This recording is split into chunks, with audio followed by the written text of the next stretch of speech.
because we are not used to seeing these even in videos or in certain videos that are circulating, let's say, on social media. Most of the times it's a male patient or a male passenger that we see, and whenever there is a female, especially if it's a pregnant female, even in a healthcare setup, for example, it's a multi-speciality hospital where there are a lot of other specialties, so a lot of patients coming in of various problems. Whenever there will be a pregnant lady coming in with some complaint or some problem, we also notice this, that the paramedical staff, nursing staff who are not used to being in a gynec department, they will stay away from that patient as if it's like a ticking time bomb, So they will wait for the gynecologist to come like a bomb squad and defuse that bomb. So this is what I want to break, that be it us women or men, it should be easy for all of us to understand that okay, these are the specific differences that we need to keep in mind, but otherwise it is a similar patient and there is nothing that you need to be worried about or scared. So why we normally hold back is because we feel कि अरे कुछ करेंगे और कुछ गलत हो जाएगा, या बच्चे को खतरा हो जाएगा, या माँ की हालत में दिक्कत आ जाएगी, इसीलिए हम कुछ नहीं करते हैं। पर इससे ये देखा जाता है कि और डैमेज हो रहा है, क्योंकि उनका जो आई वुड से अधिकार है कि केयर मिलना, वो उससे हम उनको वंचित रख रहे हैं। ठीक है, इसी के लिए हम लोग आज ये चीजें देखेंगे कि सीपीआर कैसे देते हैं, जो correct way of giving CPR है वो क्या है। सेकेंड चीज, विमेन में क्या क्या इमरजेंसीज आ सकती है जो एयरपोर्ट सेटअप में हम देख सकते हैं।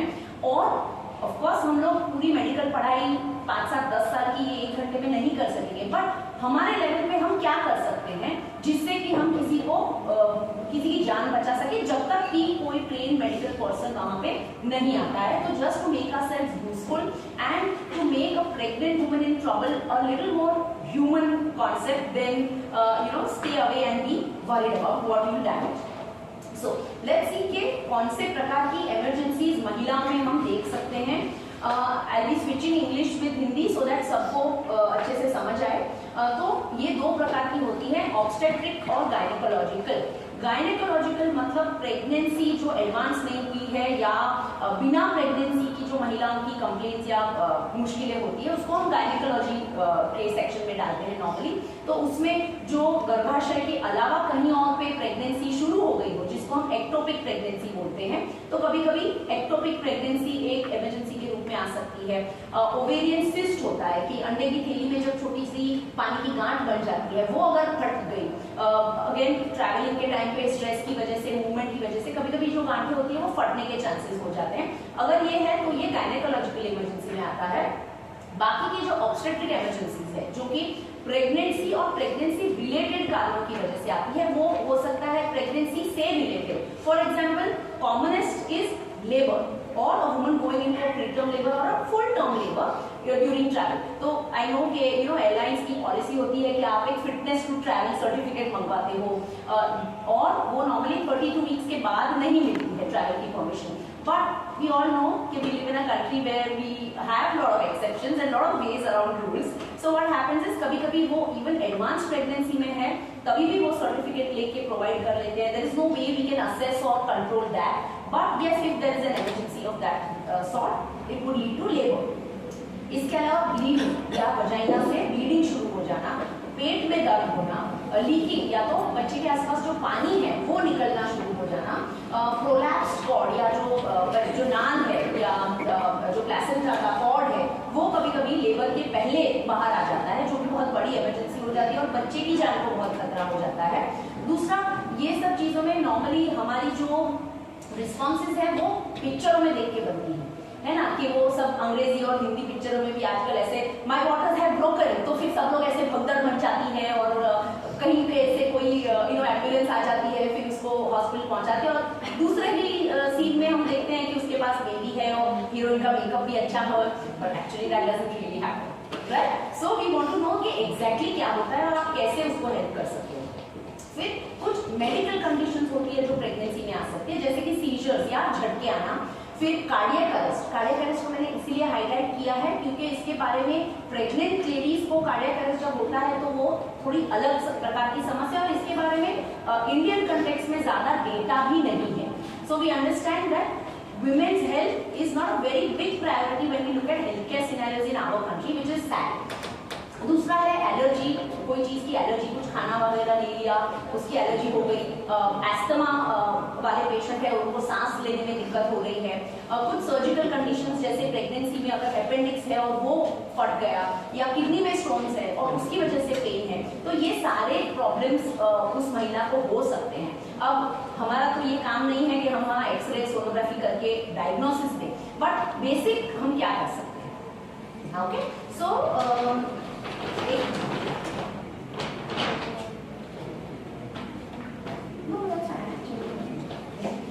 दूसरा है, अभी मोस्ट कॉमन कंप्लेंट जो विमेन में हो सकती है वो है पेन और ब्लीडिंग, या तो सिर्फ पेन या तो सिर्फ ब्लीडिंग, ये टाइप की नॉर्मली समस्या होती है। तो अगर ये पेन और ब्लीडिंग अर्ली प्रेगनेंसी में है कि वो प्रेग्नेंट है, उसे पता है पता नहीं है बट अर्ली है, तो पेन इतना नहीं निकल आया है, वो साधारण पैसेंजर जैसे लगते हैं, तो ये मिसकैरेज हो सकता है कि अपने आप ही जो गर्भपात हो जाता है उसकी प्रक्रिया हो सकती है जिसमें दर्द भी होता है और ब्लीडिंग भी होता है। दूसरा है एक्टोपिक प्रेगनेंसी, या नली में जब प्रेगनेंसी रह जाती है उसमें कभी कभी व्यक्ति को पता भी नहीं होता है कि वो प्रेग्नेंट है, पर जब वो फटने के सिम्टम्स आते हैं तब जाके उनको पता चलता है। इसमें पेन के साथ ब्लीडिंग हो सकता है, बट इसमें शॉक या जो पेशेंट गिर जाते हैं, अनरिस्पॉन्सिव हो जाते हैं, उनका कॉन्शियसनेस नहीं होता है, ये प्रॉब्लम एक्टोपिक प्रेगनेंसी में भी आ सकता है क्योंकि अंदर ही अंदर अंदरूनी ब्लीडिंग शुरू हो जाती है। दूसरा होता है यूरिनरी रिटेंशन, यूरिन में इन्फेक्शन होने के कारण भी कभी कभी पेन होता है और पेशाब के अंदर ब्लीडिंग आ सकती है। दूसरा है लेट प्रेगनेंसी के कॉम्प्लिकेशन, जो हमारे लिए ज्यादा डरावने होते हैं क्योंकि बड़ा पेट लेके लेडी आते हैं और उनको पता नहीं है कि क्या हो रहा है। तो इसमें ऑफकोर्स लेबर पेन हो सकता है जिसमें गर्भाशय साइक्लिकली हार्ड होता है और साइक्लिकली रिलैक्स होता है, उसमें पानी जा सकता है, नीचे से ब्लीडिंग आ सकता है, और सबसे इम्पोर्टेंट कि जब आप पैर फैला के देखेंगे तो शायद बच्चे का सर भी आपको वहां पे दिख जाए या बाल भी दिख जाए, तो आपको पता है कि ये एडवांस लेबर में महिला है। इसके अलावा ब्लड प्रेशर बढ़ जाना, पेट में दर्द होना, वॉमिटिंग होना, पूरे शरीर पे सूजन हो जाना, ये सारे भी कॉम्प्लिकेटिंग फैक्टर्स होते हैं और प्रेग्नेंट लेडीज में ये बहुत ही ज्यादा रिस्की और प्रॉब्लमेटिक हो सकते हैं। और दूसरा है प्लेसेंटल एब्रप्शन, जिसमें जो प्लेसेंटा है या जो नाल है जिसके थ्रू बच्चे को खून जाता है वो किसी कारण से अलग हो गई है या वो डिटैच हो गई है, जिसके चलते माँ का खून बहता रहता है पर वो बच्चे तक नहीं पहुँचता, तो बच्चे और माँ दोनों की जान को इसमें खतरा हो सकता है। अब इसमें से कुछ जो कॉम्प्लिकेशंस है वो वैसे हैं कि इसके लिए उनको अनिवार्य है कि हम अच्छे टर्शरी हेल्थ केयर सेटअप में ही रेफर करें क्योंकि वहीं पे उनकी ये ट्रीटमेंट हो सकेगी। बट आप अगर जानते हो तो आप ये जो इन्फॉर्मेशन है कि मैंने ये देखा है कि उनका पैरों पे और सब बॉडी में सूजन है या वो सांस नहीं ले पाता, तो ये सारे इनपुट्स मेडिकल पीपल के लिए भी आप एक इम्पॉर्टेंट इनपुट देंगे विच इज ग्रेट। दूसरा एक अप्रोच क्या होगा, तो जैसे सपोज पेशेंट बात कर पा रहे हैं, सपोज वो पेन में है या ब्लीडिंग में है, तो वो अगर कॉन्शियस है तो वो बात कर पाएंगे। तो आपको मेन चीजें क्या पूछनी है कि भाई लास्ट टाइम आपका पीरियड कब आया था, तो बहुत सारे ऐप्स हैं जिसके अंदर अगर आप डालते हो कि पीरियड का लास्ट डेट क्या है, तो आज की डेट में उनके कितने हफ्ते गुजरे हैं वो आपको तुरंत वो ऐप में पता चल सकता है। तो आपको तुरंत पता है कि ये एडवांस प्रेगनेंसी में है तो ये लेबर हो सकता है, जो ये अर्ली है तो शायद मिसकैरेज है या यूरिन इन्फेक्शन। तो आप भी इवन इफ आप मेडिकल पर्सन नहीं है, आप ये सोच के कुछ अपने साइड से इनपुट दे सकते हो।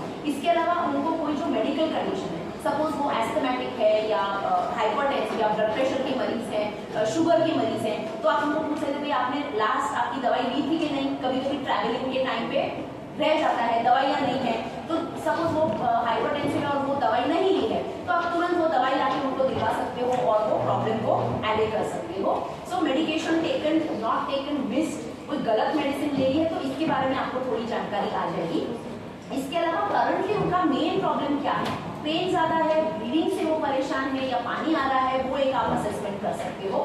दूसरे साइन जैसे आप जैसे ही उसका हाथ पकड़ोगे आपको लगेगा कि ये वार्म, तो उनको फीवर है, तो शायद आपको इन्फेक्शन या एलर्जी रिलेटेड प्रॉब्लम हो सकता है। फिर उनकी आंखों में अगर आप देखेंगे ऐसे करके तो आपको पीलापन दिखेगा जिसको हम पिक्चर्स बोलते हैं, तो वो भी कुछ मेडिकल कंडीशंस में आता है। उनकी आंखों में ऐसे करके नीचे देखेंगे तो जो पेल हो जाता है या बहुत अगर अंदर ही खून बह गया है तो हेमोग्लोबिन कम होने की वजह से हो सकता है। सांस उनकी फूल रही है, उनका पेट का कंसिस्टेंसी कैसा है, अगर अपने होठों के जैसा है तो वो नॉर्मल है, जो वो हेड का जो बोन है वैसा जो अगर पेट पे हार्ड है और वो प्रेग्नेंट है तो डेफिनेटली कुछ समस्याओं को लेबर से रिलेटेड या इंटरनल ब्लीडिंग से रिलेटेड हो सकती है। प्लस जो आपके पास एक्सेस है ब्लड प्रेशर मशीन की, तो आप ब्लड प्रेशर भी लेके देख सकते हैं कि बहुत हाई है, बहुत कम हो गया है। कभी कभी ऐसा होता है कि खाना नहीं खाया है तो ब्लड प्रेशर कम हो जाता है, कभी ऐसा होता है कि हाइपरटेंसिव है, दवाई नहीं ली तो ब्लड प्रेशर बहुत ज्यादा होता है। तो ये सारी ब्रीफली आप इंफॉर्मेशन गैदर कर सकते हैं और ये इजी चीजें हैं। हमारे घर में भी कभी कभी किसी को डायबिटीज है या ब्लड प्रेशर तो हम घर पे करते हैं ये सारी चीजें। कोविड ने ऑफकोर्स सबको थोड़ा थोड़ा मेडिकल नॉलेज दिला दिया है, so that is a positive thing. अच्छा, सपोज वो महिला कुछ बोल नहीं पा रही है पर आपको असेस करना है कि ये अप्रोक्सीमेटली कितने वीक्स प्रेग्नेंट है, तो ये कॉमन निमोनिक है, duplicate. Sorry, I will just make sure that यहाँ पे भी ये मूव करता है, इट्स नॉट मूविंग योर।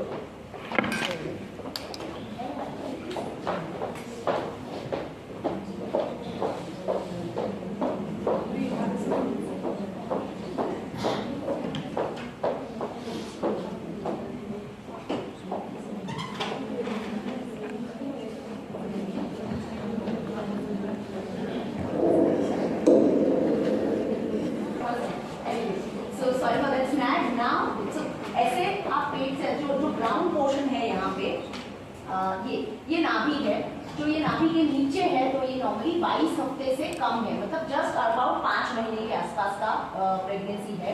जो ये इसको और ऊपर ये जो आपका स्टर्नम है या हड्डी, बीच की हड्डी है, उसके बीच में कहीं पे है यहाँ, तो ये 28 हफ्ते के आसपास है।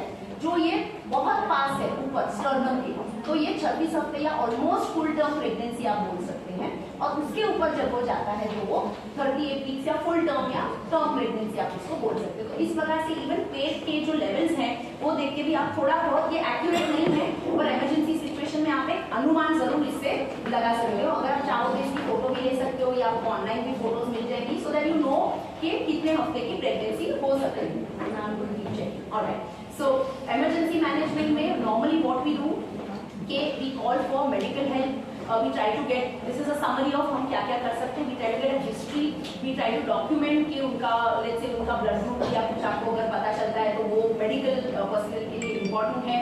उनको कोई मेडिकल कंडीशंस है जो आपने हिस्ट्री में पूछा होगा तो वो आप फॉरवर्ड कर दीजिए। ब्लड प्रेशर अगर आपने लिया है तो वो भी एक इम्पॉर्टेंट पैरामीटर है पैरामेडिक्स के लिए। अच्छा, कभी अगर ब्लड प्रेशर बहुत आप हाई देखते हो और प्रेग्नेंट पेशेंट है, आपको पैरामेडिक्स को आने में देर लगती है, तो कुछ दवाइयां हैं जो आप इमरजेंसी केस में एडमिनिस्टर कर सकते हैं। उसमें से एक का मैंने यहाँ पे नाम लिखा है जो आप मुंह से लेके उनको फॉलो करवा सकते हो, जिससे कि एकदम जल्दी से ब्लड प्रेशर नीचे आना शुरू हो जाता है। इम्पॉर्टेंट चीज ये है कि पेशेंट को अकेला छोड़ के कहीं और नहीं जाना है। कभी कभी हमको लगता है कि अरे मैं ये लेके आ जाऊँ, वो कर दूँ, पानी ले आऊँ, नहीं करना है। वहीं रहिए, वहीं रहे आप बुलाइए किसी को जो आपको आके हेल्प कर सकता है। दूसरा आपको हम रिकवरी पोजीशन भी दिखाएंगे कि जिससे टंग का जो बाइट है वो हम प्रिवेंट कर सकते हैं। कभी कभी अगर जो झटका आता है या गुजराती में जिसको खैच बोलते हैं, सीजर्स, कन्वर्जन्स बोलते हैं, अगर वो आता है तो टंग जो है वो दांतों के बीच में फंस जाती है और उसकी वजह से बहुत डैमेज पेशेंट को हो सकता है। तो वो प्रिवेंट करने के लिए क्या करना वो भी हम देखेंगे। बट कुछ नहीं है तो आप कपड़े को पीस लेके उसको ब्लॉक कर सकते हो जिससे कि वो बाइट नहीं हो। और दूसरा ये जो हम बात करें ABCs या एयरवे, ब्रीदिंग एंड सर्कुलेशन, इसके लिए ये मैनेजमेंट भी है तो हम इस पे भी आपको डेमोन्स्ट्रेट करेंगे। बट बेसिकली वो असेस करना है। और अगर कोई मेडिकल पर्सन अराउंड है, कोई नर्सिंग स्टाफ है जो IV एक्सेस लगा सकते हैं, तो IV लाइन चाहे आगे उसका क्या होगा हमको पता नहीं, बट डेफिनेटली उसको एक IV कैंडुला की जरूरत पड़ेगी किसी भी सिनेरियो में, तो आप वो करवा सकते हो। उनसे पेशाब का कैथेटर करवा सकते हो। वाइटल्स जो है पेशेंट के, पल्स, ब्लड प्रेशर, उसका जो आपके पास मॉनिटर है वो आप देख के जस्ट कंडीशन पेशेंट की मॉनिटर कर सकते हैं। अब एक बहुत ही इंपॉर्टेंट चीज है जो ऑफ कोर्स बॉलीवुड ने भी बहुत कवर की है, जो है labour in a setup outside the hospital.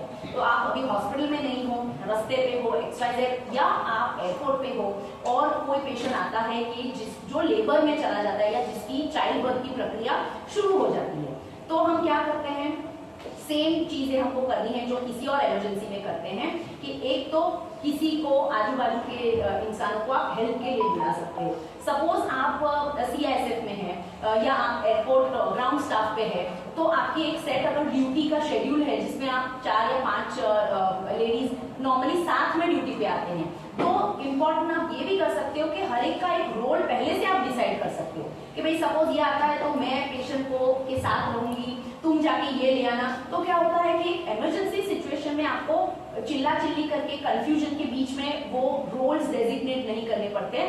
जैसे रोबोट होते हैं, सिचुएशन हुआ तो आपको पता है आपको क्या करना है, उसको पता है उसको क्या करना है, और इमरजेंसी की सुविधाओं वाली चीजें एयरपोर्ट पे कहाँ रखी है जो सबसे पास आप एक्सेस कर सको, उसके बारे में भी जानकारी हो तो आप तुरंत जाके उसको एक्सेस कर सकते हैं।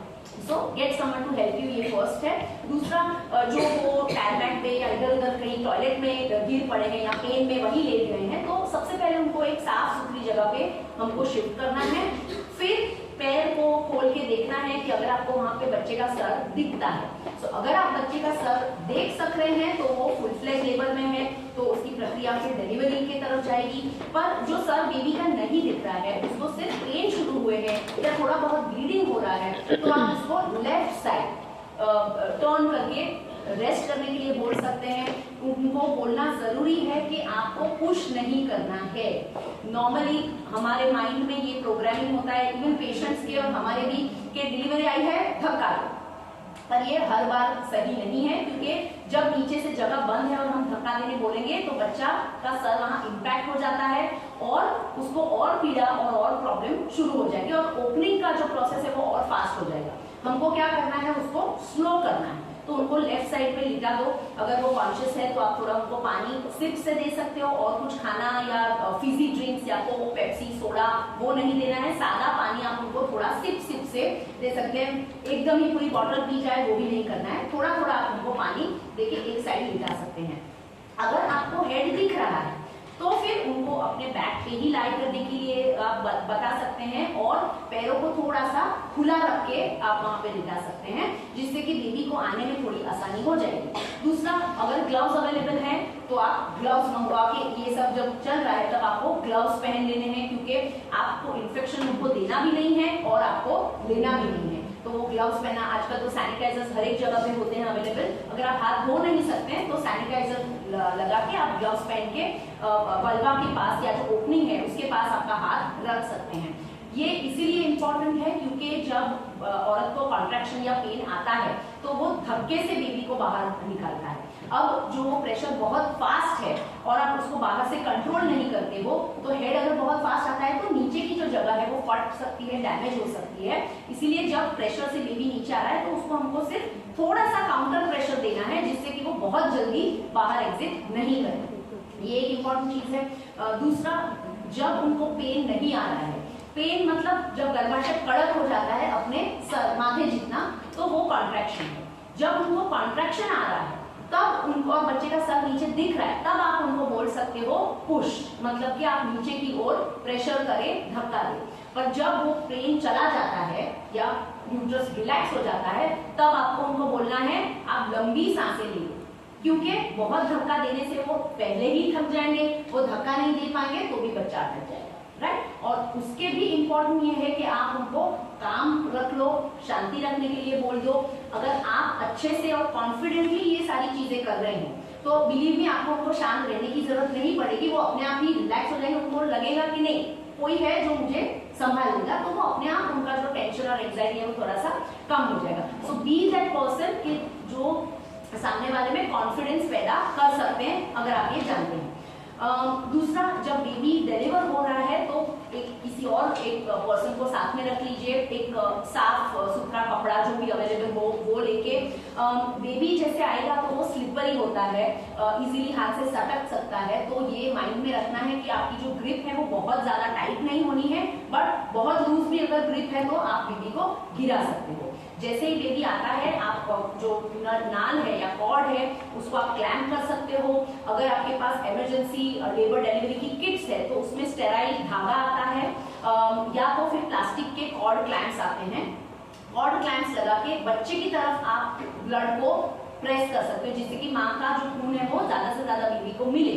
और बीच की जो जगह है जिसमें से आपने खून दबा के निकाल लिया है, वहां पे आप फिर या तो स्टेराइल सीजर्स उस किट से, या तो वो किट में स्टेराइल ब्लेड्स भी आते हैं, उससे आप कॉर्ड को कट कर सकते हैं। और जो बेबी को अलग किया है उसको फिर आपके असिस्टेंट को देना है, जो साफ कपड़ा है उसमें क्लीन करके फिर आप बेबी को मम्मा को हैंड ओवर भी कर सकते हो।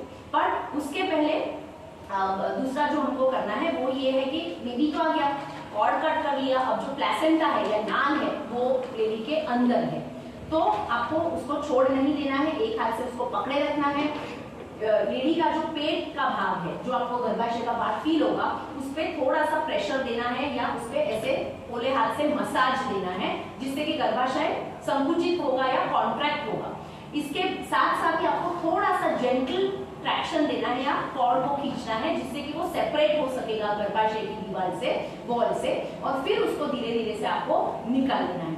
अगेन यहाँ पे याद रखना है कि जैसे प्लेसेंटा सेपरेट होगा तो एकदम से खून बहना शुरू हो जाएगा, तो वो खून बहना नॉर्मल है, उसमें डरने वाली कोई बात नहीं है।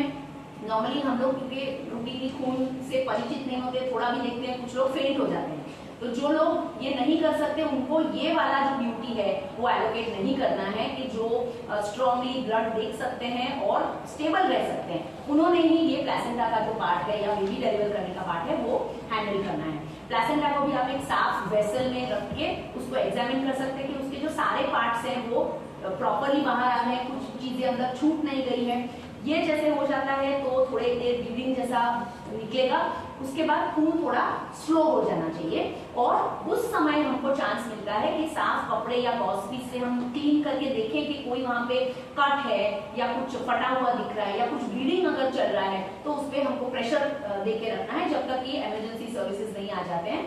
अगर ज्यादा कुछ कट्स वगैरह नहीं है तो आप उसको सैनिटाइजर से या एंटीसेप्टिक लोशन से क्लीन कर सकते हो, सैनिटरी नैपकिन लगा सकते हैं, और जो अगर कट्स और ये सब है तो छोटे छोटे सुपरफिशियल जो ब्लीड नहीं कर रहे हैं उस पर आप कोई भी एंटीसेप्टिक बीटाडीन ऑइंटमेंट या सोफ्लामाइसिन वो लगा के सैनिटरी नैपकिन लगा सकते हो। तो इस प्रकार से आप सेफली कोई पेशेंट को डिलीवर कर सकते हो।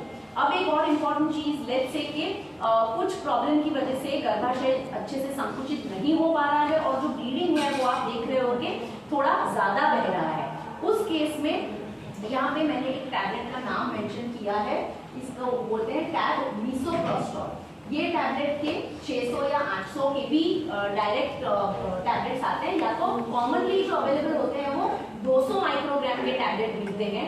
ऐसी 4 गोलियां जो रेक्टम है या संडास करने की जो जगह है वहां पे आप जो ग्लव वाले फिंगर से अंदर डाल देते हैं, तो ये दवाई वहां पे आईवी इंजेक्शन के जैसे ही काम करेगी, और गर्भाशय को संकुचित करने में और गर्भाशय में जो खून बह रहा है उसको एटलीस्ट 50% से कम करने में ये दवाई आपको हेल्प करेगी।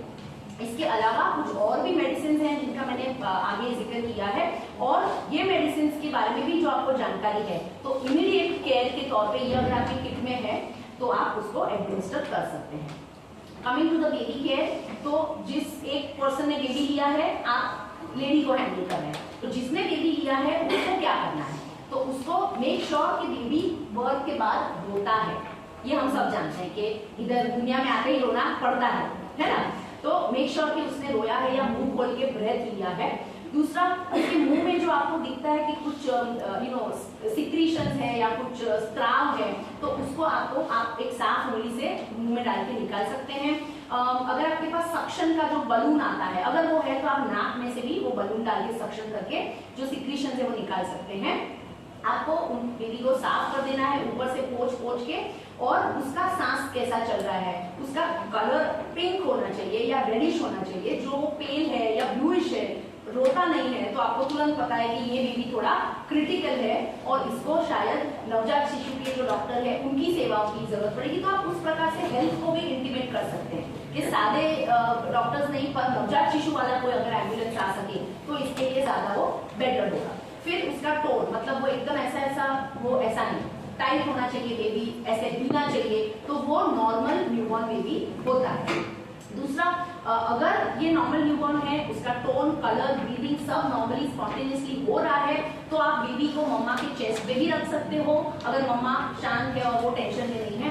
और अगर कोई ऐसी स्पेस है, दोनों मम्मी और बच्चा सेफ है और हेल्दी है, तो आप उनको ब्रेस्ट फीडिंग शुरू करवाने के लिए भी एडवाइस दे सकते हैं। उसमें वेट करने की जरूरत नहीं, जितना बेबी मम्मा के पास रहेगा उसको वार्मथ मिलेगी, मिल्क मिलेगा, तो तुरंत वो भी काम हो जाएगा। और दूध पिलाने से मम्मी का भी जो पोस्ट डिलीवरी ब्लीडिंग है वो भी रुकना शुरू हो जाए, ऐसे अंदर अपनी नेचुरल प्रक्रियाएं शुरू हो जाती है। तो दोनों को साथ रख के अगर आप ट्रीटमेंट चालू कर देते हो in terms of keeping them together and breast feeding, तो दोनों के लिए ये ज्यादा बेटर हो जाता है।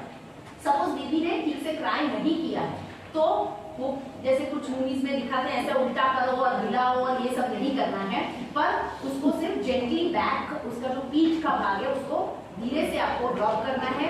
थोड़ा आप जो सोल है या पैरों का जो हिस्सा है उसको फ्लिक करके बेबी को आप स्टिम्युलेट कर सकते हो या उसको रोने के लिए प्रेरित कर सकते हो।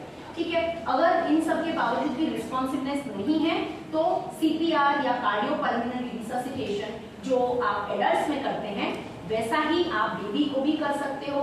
सेम उसका जो रेशो है उसी रेशो में, ओनली डिफरेंस बेबीज में ये होता है कि क्योंकि पूरा हाथ आप यूज नहीं कर सकते हो, आपको 2 उंगलियां यूज करके सेम जगह पे प्रेशर देना है कि जिससे कि बेबी का हार्ट का बीटिंग शुरू हो जाए। और आप उसको ब्रेथ भी ऐसे ही दे सकते हैं जैसे हम आगे सीखेंगे, जैसे एडल्ट्स में, right. So this is one. अब ये लिस्ट है इमरजेंसी ड्रग्स का। एक है निफेडेपिन, ये ब्लड प्रेशर कम करने में मुंह से आप दे सकते हो जिससे ब्लड प्रेशर कम होता है।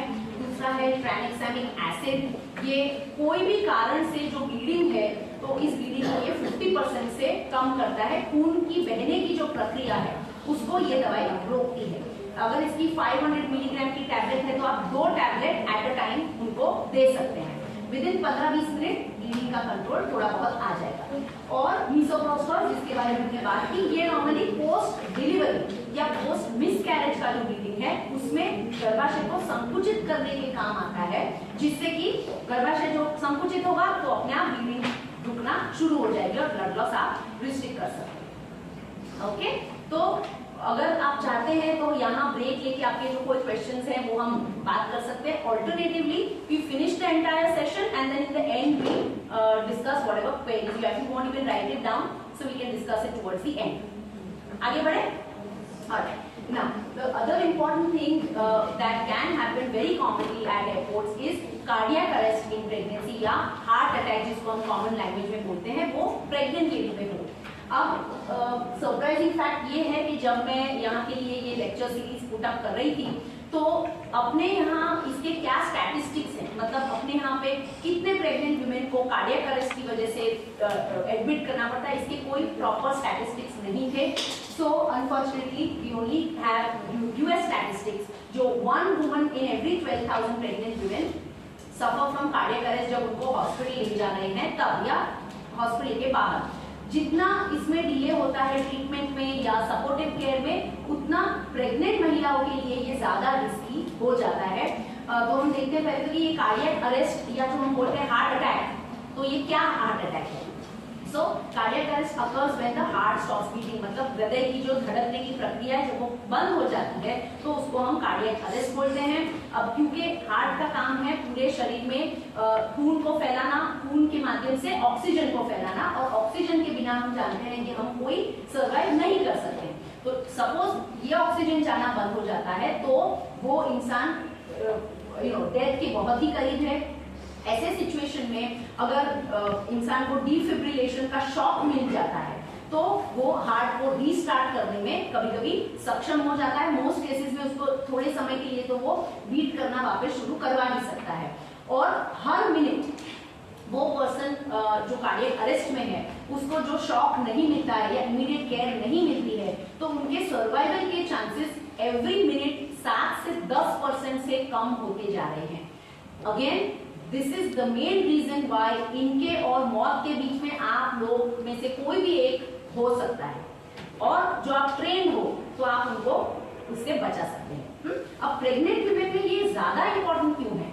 क्योंकि प्रेग्नेंट वुमेन में ऑक्सीजन का जो मात्रा है वो ऑलरेडी कम होता है, क्योंकि वो बच्चे को भी दे रही है और अपने आप के और खुद के शरीर के लिए भी वो पूरा कर रही है, right. So already pregnant women are working at a disadvantage because they are borderline hypoxic. There are certain things that change. For example, 20% एक प्रेग्नेंट महिला का जो ऑक्सीजन कंजम्पशन है वो ज्यादा होता है वर्सेस नॉर्मल पर्सन, और 40% उसका जो हार्ट का मेटाबॉलिज्म होता है या उसके हार्ट को कितनी एनर्जी चाहिए वो नॉर्मल से 40% प्रेग्नेंट लेडी को ज्यादा एनर्जी चाहिए उसका हार्ट बीटिंग रखने के लिए।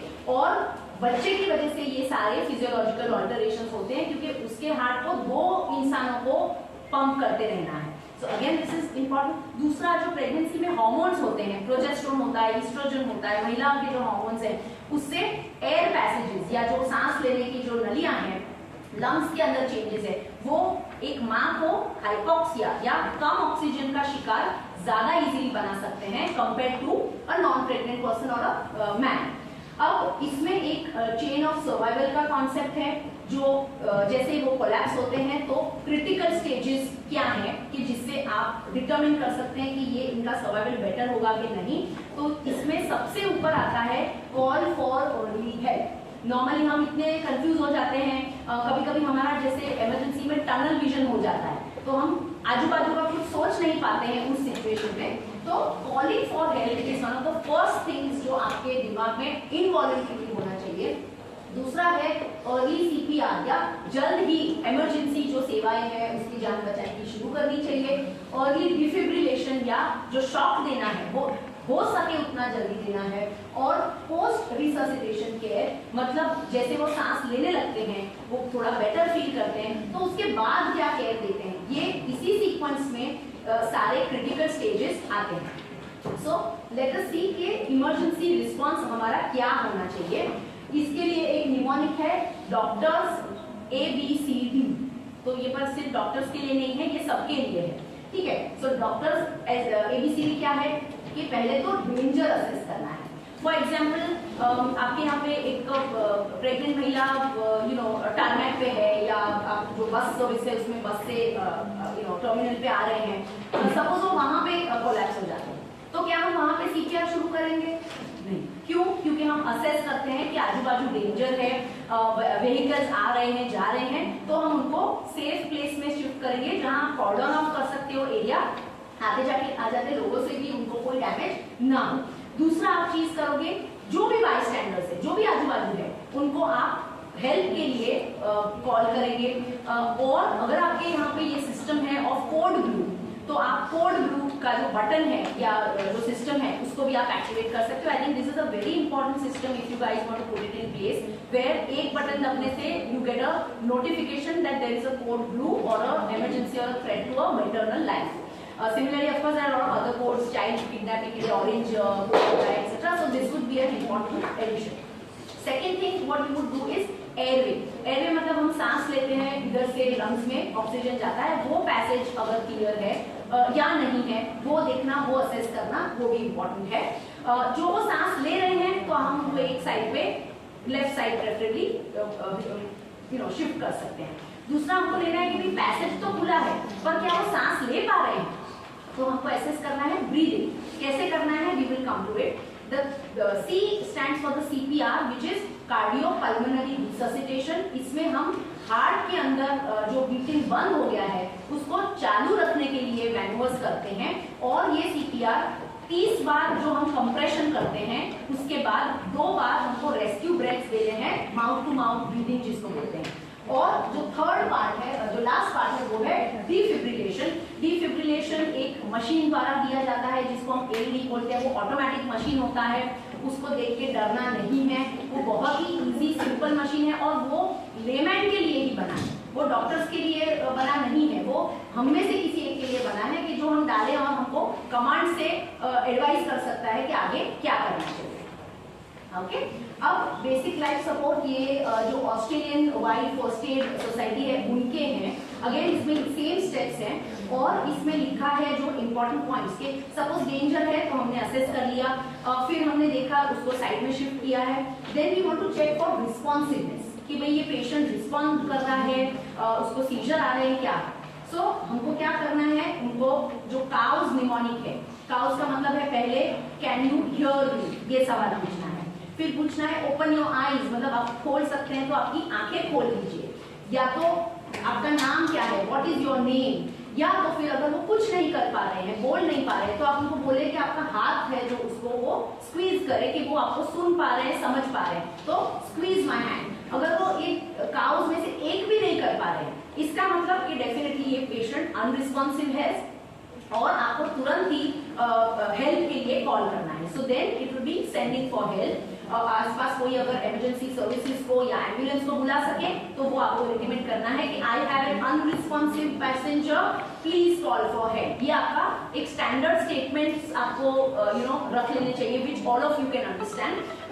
सो एक जन तुरंत निकल जाएगा हेल्प को लाने के लिए।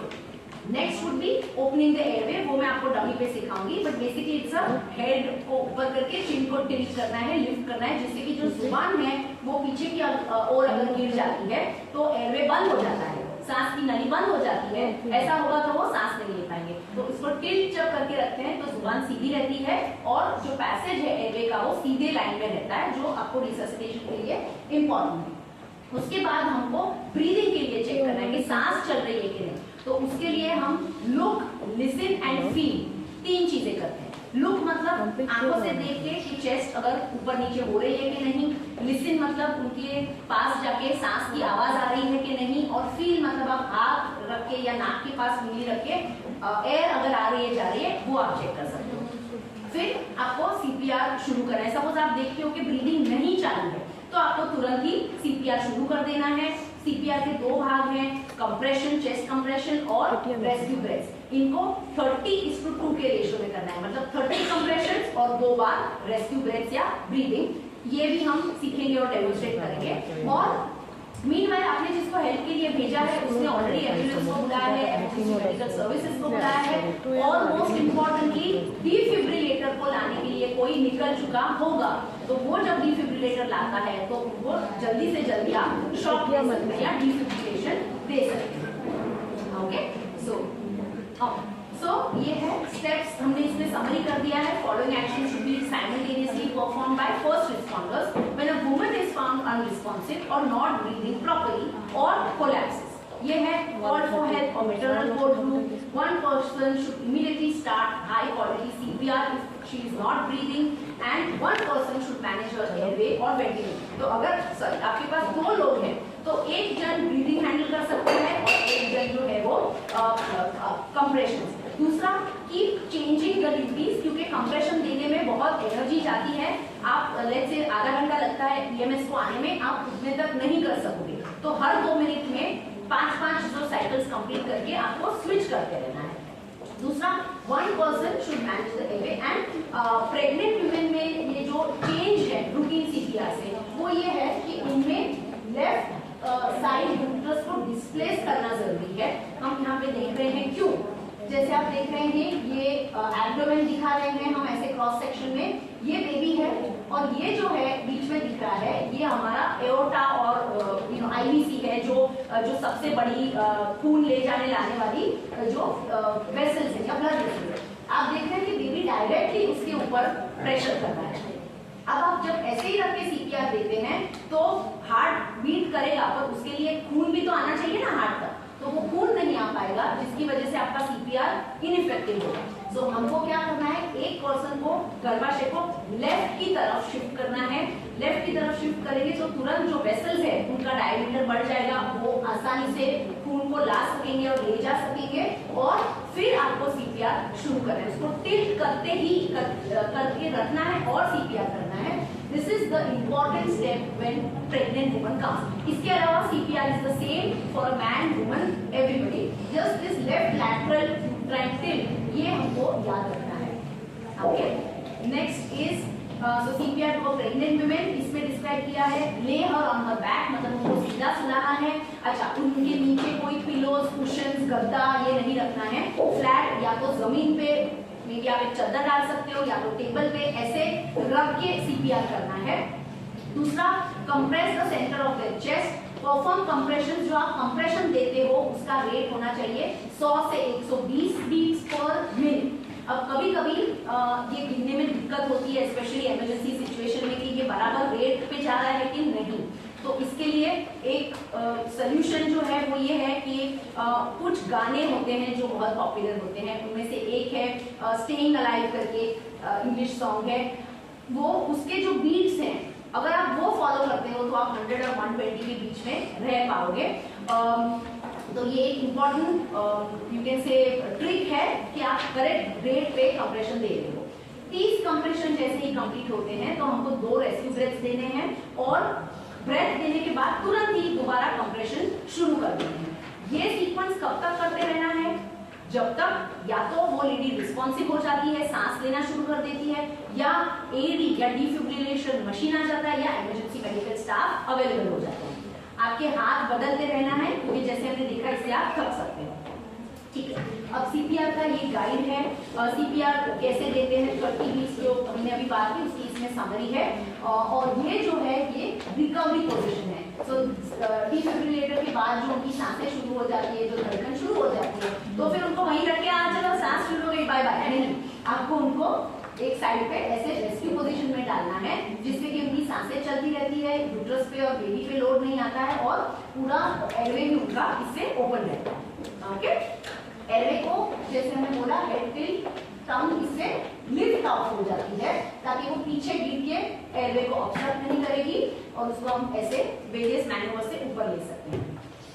अब एईडी कैसे यूज करना है, हमारे पास एईडी भी आ गया है, we see on that also, but basically उसके पैड्स होते हैं, वो pads I show in the next slide. ये जो पैड्स हैं इसको इस प्रकार से एक राइट शोल्डर का जो बोन है उसके तुरंत नीचे डालना है और दूसरा जो है ये लेफ्ट एक्सिला या जो साइड है वहां पे डालना है, हार्ट का जो निपल है उसके बिल्कुल नीचे। ये जो वायर है इसको कनेक्ट भी करना है। कभी कभी हम इमरजेंसी में पैड वैड लगा देते हैं, फिर बोलते हैं एडी चल ही नहीं रहा, क्यों? क्योंकि आपने वायर कनेक्ट नहीं किया होता है। तो वायर को भी ठीक से कनेक्ट करना है। जैसे ही ये कनेक्ट हो जाता है तो एनालिसिस शुरू हो जाएगा पेशेंट के हार्ट बीट्स का और मशीन खुद आपको बोलेगा कि ये शॉक डिलीवर कर, कुछ जो हार्ट के रिदम्स होते हैं वो नॉन शॉकेबल होते हैं या जिसमें शॉक नहीं दे सकते हैं। तो सीपीआर मशीन, ये एडी मशीन आपके लिए वो कर देगा, वो आपको बोलेगा कि ये रिदम शॉकेबल है। जैसे ही मशीन आपको बोलता है कि शॉकेबल है तो कृपा करके सब लोग दूर हट जाइए। हमको लगेगा कि अरे मशीन गिर जाएगी, पेशेंट गिर जाएगा, तो हम पकड़े रखते हैं तो उनके तो शायद हार्ट शुरू हो जाएगा, आपका बंद हो जाएगा। तो जैसे आपको शॉक डिलीवरी ऐसा मशीन बोलता है या आप खुद बटन दबाते हो तो बटन दबा के सबको बोलना है कि आप दूर हो जाओ। नॉर्मली बहुत सारे लोग जमा हो जाते हैं जब ऐसा कुछ होता है, तो सबको बोलना है भाई आपको आपकी जान खुद बचानी है तो आप दूर हो जाइए, ठीक है, क्योंकि we don't want them to be shock. जैसे ही वो शॉक डिलीवर हो जाता है बाद में आप सेफली पेशेंट के पास जाके जो सीपीआर है उसको दोबारा शुरू कर सकते हो। ऐसा नहीं है कि एक बार शॉक मिला फिर वो पेशेंट ऐसे शॉक में ही रहेगा, फिर आप वो बंद हो जाएगा अपने आप, फिर आपको सीपीआर तो चालू ही रखना है जब तक कि वो सांसें लेना शुरू नहीं करते। सो समरी ऑफ स्टेप्स ये है। इसमें से जो ये पोर्शन है ये आपका बिल्कुल डोमेन नहीं है, ये इमरजेंसी सर्विसेज करेंगे, बट ये पार्ट जो है ये आपका पार्ट है, ये है कॉल मैटरनल कार्डियक अरेस्टीन।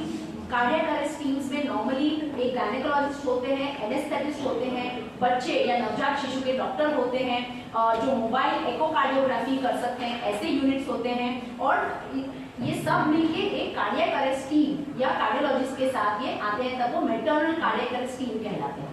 फिर चेस्ट कंप्रेशंस और यूट्राइन डिस्प्लेसमेंट को नहीं भूलना है। 100 या 120 कंप्रेशंस पर मिनट स्टर्नम के लोअर साइड या जो बीच की हड्डी है उसके लोअर एंड पे करना है और चेंज करते रहना है। ये सारे पॉइंट्स इंपॉर्टेंट है। फिर ये होने के बाद डिफिब्रिलेट, follow the advice, energy same रहेगी डिफिब्रिलेटर की, चाहे वो प्रेग्नेंट हो या नहीं हो, तो इसमें कोई चेंजेस नहीं करने हैं। और जैसे शॉक हो जाता है पेशेंट अभी भी रिस्पॉन्सिव है, दोबारा सीपीआर शुरू करना है। फिर एयरवे एंड ब्रीदिंग, अगर आपके पास तब तक ऑक्सीजन मास्क अवेलेबल है तो आप 100% ऑक्सीजन दे सकते हैं। बैग है तो वो करके बैग से आप उसको सांस के लिए पंप कर सकते हैं।